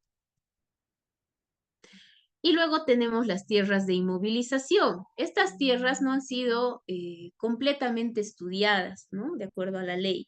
Es decir, no han sido determinadas en algún tipo de tierra que previamente hemos visto, ¿no? No son consideradas tierras boscosas para diversos usos, no son consideradas tampoco tierras que deben ser preservadas, ¿no? Pero, sin embargo, son tierras que no se pueden movilizar, ¿no? Esto porque contemplan un interés nacional, mientras tanto, ¿no? No se realicen mayores estudios para una clasificación definitiva de que si esta es una tierra que debe ser protegida o debe ser una tierra a la cual se pueda realizar producción, algún tipo de producción dentro de la misma, ¿no? Es decir, se la pueda conceder para algún tipo de actividad agropecuaria, algún tipo de actividad agraria, pecuaria, etcétera, ¿no? Como es lo que sucede con el tipo, ay, confundí, qué es lo que sucede con el tipo de tierras de cobertura boscosa. En este tipo de tierras de cobertura boscosa, donde se realizan actividades dentro de la agricultura y la ganadería, es donde se van a presentar, ¿no?, donde se presentan diferentes problemáticas respecto a los incendios forestales, ¿no? Porque son donde las zonas donde se ha podido observar que han iniciado la ampliación, ¿no?, de la zona agrícola, justamente para expandir esta frontera y realizar mayores producciones, ¿no? Esto ha tenido mayor repercusión el año 2019, 2020, cuando ya previamente ya se habían aplicado leyes como la ley 741, la ley 373, 370, ¿no? Y que posterior a ello, el 2020, ¿no?, se instauraron los decretos supremos, diferentes decretos supremos que ampliaban, ¿no?, la frontera agrícola, es decir, permitiendo esta expansión a través de cualquier acción, como por ejemplo los chaqueos que justamente generan la ampliación de la frontera, ¿no? Eso lo vamos ahora a revisar. Pero previo a ello es necesario, ¿no?, revisar qué es el plan de manejo, ¿no? El plan de manejo es un requisito que aquel individuo colectivo que desee una resolución administrativa para que se le conceda un tipo de tierra para poder trabajar en ella, ya sea en el sector agropecuario, en el sector agrícola, agricultor, ¿no?, debe presentar, ¿no? Entonces, tenemos que el plan de manejo es un requerimiento esencial para todo tipo de utilización forestal, ¿no? Este es un requisito para el ejercicio legal de actividades forestales y forma parte integrante de la resolución de concesión, autorización o permiso de desmonte, y su cumplimiento es obligatorio. En el plan de manejo se delimitará las áreas de protección y otros usos, ¿no? Entonces, en el plan de manejo, dentro del tipo de tierra en el cual se ha concedido o se ha realizado esta concesión forestal, ¿no?, se autorizará o se le dará permiso a los desmontes forestales. Esto también es aplicado en la actividad minera, ¿no? Cuando se han dado cuadrículas el ámbito de la minería, la JAM ha concedido cuadrículas para la actividad minera, sea la exploración, la explotación, etcétera. Lo cierto es de que tienen que solicitar una autorización de desmonte forestal, porque cuando realizan, por ejemplo, una actividad minera, se tienen que meter tractores, diferentes movilidades, ¿no? Por lo cual requieren, por ejemplo, la apertura de caminos. Y esta apertura de caminos va a generar, ¿no? Que estos empresarios mineros, pues, realicen la tala de árboles, la deforestación de estas zonas, es decir, el desmonte, ¿no? El desmonte forestal para abrir estos caminos, ¿no? Y poder realizar su actividad con total normalidad, así como meter la maquinaria que requieren para poder cumplir esta actividad, ya sea en la exploración o en la explotación, ¿no? Y en ese sentido es de que en las diferentes actividades, sea agrícola, sea agraria, sea minera o cualquier otra actividad que se encuentre dentro de zonas forestales, va a requerir la autorización de la Autoridad de Tierras y Bosques, ¿no? Que es la ABT. Y pues la ABT, ¿no? Tendrá esta función, ¿no? De otorgar no solamente estas concesiones forestales, sino también de autorizar en esta concesión forestal el desmonte, ¿no? Perdón, vamos a acercarlo aquí. El desmonte, ¿no? De estas zonas forestales, el desmonte forestal, que tiene que estar autorizado por la Autoridad de Tierras y Bosques, porque la Autoridad de Tierras y Bosques es la autoridad, ¿no? Que determina si esa tierra puede ser o no desmontada, ¿no? Porque como habíamos visto, existen tierras, ¿no? Que no pueden ser deforestadas, ¿no? Porque tienen una protección reforzada por la condición misma de su sistema ecológico, ¿no? Bueno, a todo esto, ¿no? Como habíamos visto, especialmente cuando se dan estas concesiones forestales, ¿no?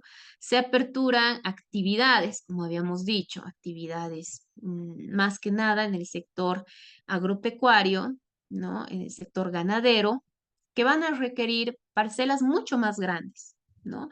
Es decir, van a tener una producción o un ganado mucho más amplio para producir más, para generar más ingresos.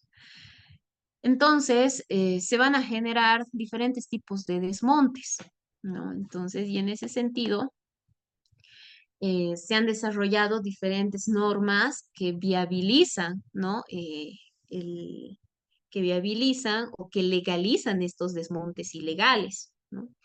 Entonces, como el desmonte, ¿no? Requiere de un plan de manejo y de la concesión forestal, ¿no?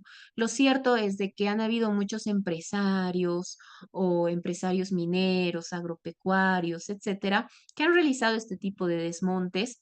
Y por tanto, el año 2013, con la ley 337, lo que se hizo fue legalizar estos montes bajo esta política de producción de alimentos. Por ejemplo, ¿no?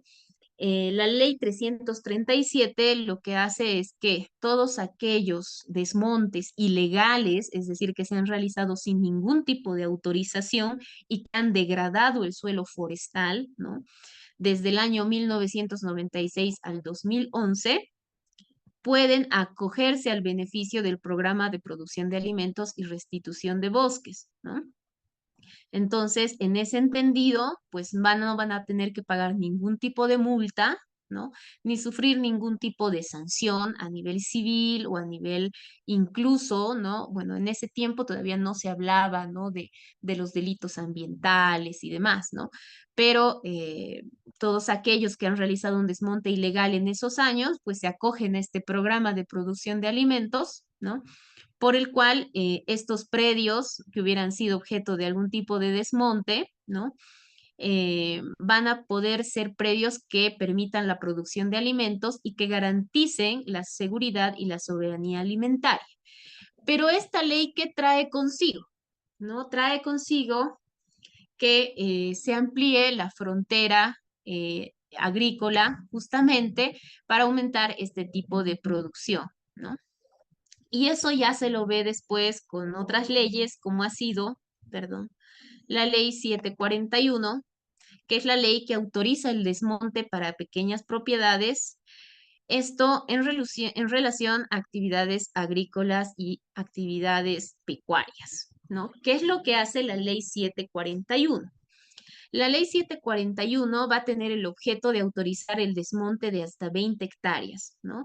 En pequeñas propiedades. Ahora, ¿cómo se realiza el desmonte? ¿No? La mayoría de los desmontes generalmente se los realiza a través del medio más popular, que es el chaqueo, ¿no? Como ustedes han podido ver en los videos que hemos colocado al inicio de este tema, han observado como una mujer indicaba el viento ha empezado a generar que el fuego se amplíe y no se detenga, ¿no? Entonces, la mejor forma más sencilla de generar el desmonte de una zona, ¿no? Es a través del chaqueo. ¿Y qué pasa con y es el mismo viento, o sea, un proceso natural que hace que ese desmonte vaya más allá de la que incluso se tenía previsto y que incluso algunos intencionalmente lo realizan para ampliarla aún más, ¿no? Entonces, esta ley 741 lo que hace, ¿no? Es legalizar el desmonte, ¿no? ¿No? Sin ningún tipo de revisión, sin ningún tipo de requisito ni nada, ¿no? Realizar un desmonte de hasta 20 hectáreas, ¿no? Esto en propiedades pequeñas, comunitarias o colectivas, ¿no? Eh, para el desarrollo de actividades agrícolas y pecuarias, ¿no? Entonces, en ese sentido, estas leyes, ¿no? Tanto la ley 741, perdón, la ley 741 como la ley 337, ¿no? Van a tener un impacto no solamente en el ámbito económico, porque claro, mientras más desmonte exista, mayor producción y mayor producción agrícola, agropecuaria, etcétera, se va a generar en el país. Pero lo cierto es que la degradación ambiental va a ser también cada vez mucho más amplia, ¿no? Aquí tenemos un pequeño video.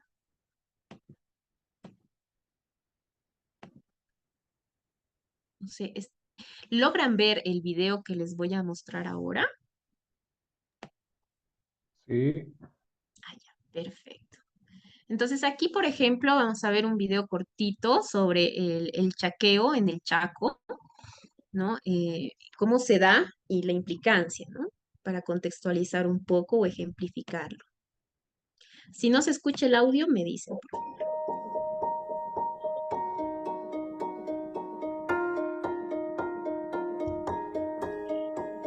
Desmonte de 5.000 hectáreas de bosque, listos para chaqueo, prácticamente en su totalidad, pese a que se encuentran en un área forestal. El bosque fue reducido a las cortinas rompevientos que dividen las parcelas agrícolas.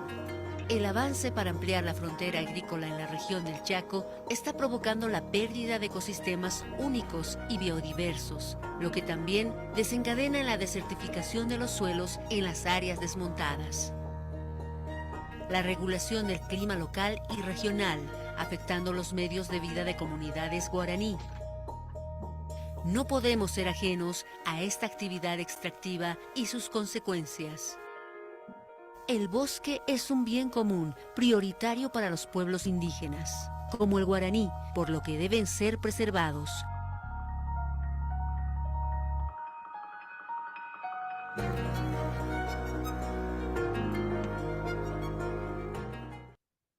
Entonces, como pueden ver, ¿no? Los chaqueos en las zonas forestales representan un impacto frente a la transgresión de muchos otros derechos, pero no solamente del derecho a un medio ambiente, sino del derecho a la salud de muchas personas, de muchas comunidades que habitan estas zonas, e incluso, ¿no? En relación a la implicancia que tiene el derecho ambiental, no solo como sujeto de derechos propiamente dicho, sino desde el impacto que tiene el medio ambiente con los otros derechos, ¿no? Entonces, cuando se realiza el desmonte de estas propiedades para la actividad agrícola, la actividad pecuaria, lo cierto es que si bien se está favoreciendo al sistema económico del país, a la producción, ampliando esta producción con la intención de exportar, de importar, aumentar este flujo, la realidad es de que, como señala la Constitución Política del Estado en el artículo 386, ustedes pueden ver que como Estado existe la responsabilidad de que a partir de el desarrollo sostenible, el principio de sostenibilidad, se deben aplicar medidas no solamente que favorezcan a estos sectores de producción económica, ¿no?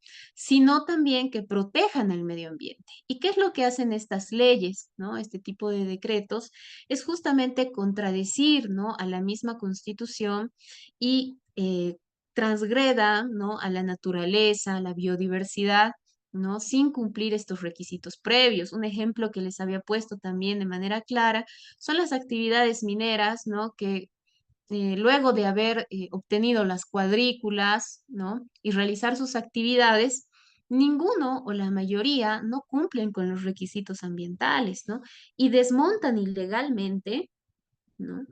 Y atentan contra el suelo forestal sin ningún tipo de escrúpulo para realizar estas actividades, ¿no? Para cumplir, ¿no? Esta función económica sin concebir la importancia de resguardar el medio ambiente, que en este caso hablamos de estas zonas forestales, ¿no? ¿Alguien tiene alguna consulta? Ya el día de mañana vamos a ver el derecho ambiental, ¿no? Y vamos a terminar de comprender la importancia de la propiedad agraria y la importancia del derecho forestal, ¿no? Para la conservación del medio ambiente, entendiendo ya no solamente, ¿no? A estas zonas forestales, al suelo forestal, sino también a otros seres vivos que forman parte de la biodiversidad y la importancia de la conservación del ecosistema, ¿no? Entonces, antes de que el día de mañana continuemos con este siguiente punto del derecho ambiental, tal vez alguien tiene alguna consulta, algún comentario.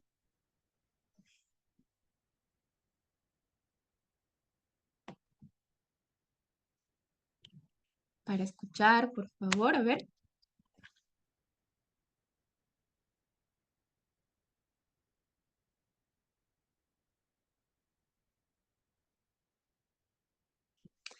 Bueno, nadie tiene comentarios. Este grupo es muy calladito.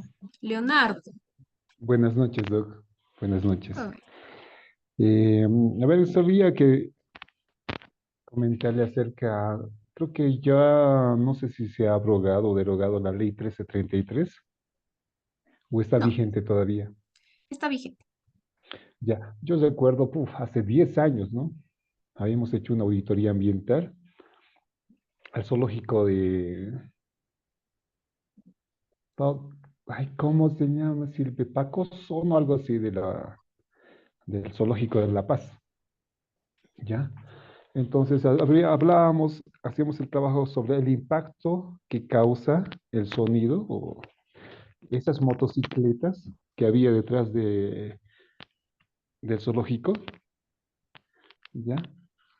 Entonces, viendo noticias acerca de lo que está sucediendo en el norte de La Paz, si no me equivoco, en las zonas mineras. A lo que veo, tenemos una dictadura sindical en el gobierno, esos cooperativistas, que de alguna forma están lastimando el medio ambiente. Yo recuerdo que existe una evaluación de impacto ambiental con una ficha ambiental, si no me equivoco, ¿ya? Donde no siguen los procedimientos. Han aprobado muchos lugares para la extracción del oro. ¿Ya? Y el gobierno no hace nada. No hace nada. Se limpian con la ley. No recuerdo qué ley es más. Se limpian hace un tiempo atrás. Estaban queriendo aprobar 27 decretos o no sé qué, para seguir explotando oro en el sol de Paseño. La situación es posiblemente grave, la situación. Eso comentarle, ¿no? Supongo que mañana vamos a avanzar a algo más acerca de esto. Exacto, exacto. Gracias justamente por el comentario, estimado Leonardo, porque el día de mañana vamos a abordar en el derecho ambiental ya lo que son las áreas protegidas, donde lamentablemente se tienen estas actividades, ¿no? Que tienen su importancia para la función económica del país, pero también es importante ver que ya en el derecho forestal comenzamos a hablar del desarrollo sostenible, ¿no? Y el desarrollo sostenible implica que justamente objeto de precautelar a las generaciones futuras y actuales los derechos, ¿no? La existencia incluso de las generaciones futuras, es que debe conservarse, aplicarse políticas, acciones, ¿no? Que resguarden a la biodiversidad, ¿no? Sean zonas forestales, sean otros seres vivos, ¿no? Más allá, ¿no? De esta concepción económica que responde a la producción tanto agrícola, tanto agraria, etcétera, ¿no? Que era justamente lo que se hablaba desde el derecho agrario. En el derecho agrario, cuando se hablaba de esta rama del derecho, pues hablábamos o tornábamos a la naturaleza naturalmente como un recurso propiamente dicho, porque tenía que cumplir una función económica, ¿no? Pero ya en este tipo de propiedades se empieza a ver que estas propiedades conservan un factor importante que es la conservación de la naturaleza, ¿no? Entonces, más allá de tener una función económica y social, también tiene que concebirse esta conservación del medio ambiente, que ya lo vamos a ver desde el ámbito internacional, el bloque de constitucionalidad, ¿no? Que ya ampliamente se ha abordado en materia ambiental, ¿no? Para poder ver qué acciones legales, por ejemplo, y qué medidas legales, qué mecanismos legales existen para la protección cuando, por ejemplo, se dan desmontes ilegales, como es en el caso de los recursos forestales o de las zonas forestales, ¿no? ¿Qué acciones se dan cuando existe contaminación, ¿no? Por actividades mineras, ¿no? ¿Qué protección tiene la naturaleza más allá de la concepción que tenga en el Estado boliviano? Entonces, eso ya lo vamos a desarrollar el día de mañana, entonces espero que mañana todos estemos más activos. Sé que hoy es viernes, es un poco cansador y es el último día de la semana. Entonces, agradecerles la paciencia y el poder encontrarse presentes en esta sesión. Así que, bueno, nos vemos el día de mañana, si es que no existe otra pregunta más, otra consulta, para continuar con el derecho ambiental. Muy buenas noches a todos. Hasta mañana. Muchas gracias, doctora. Que tenga un buen descanso.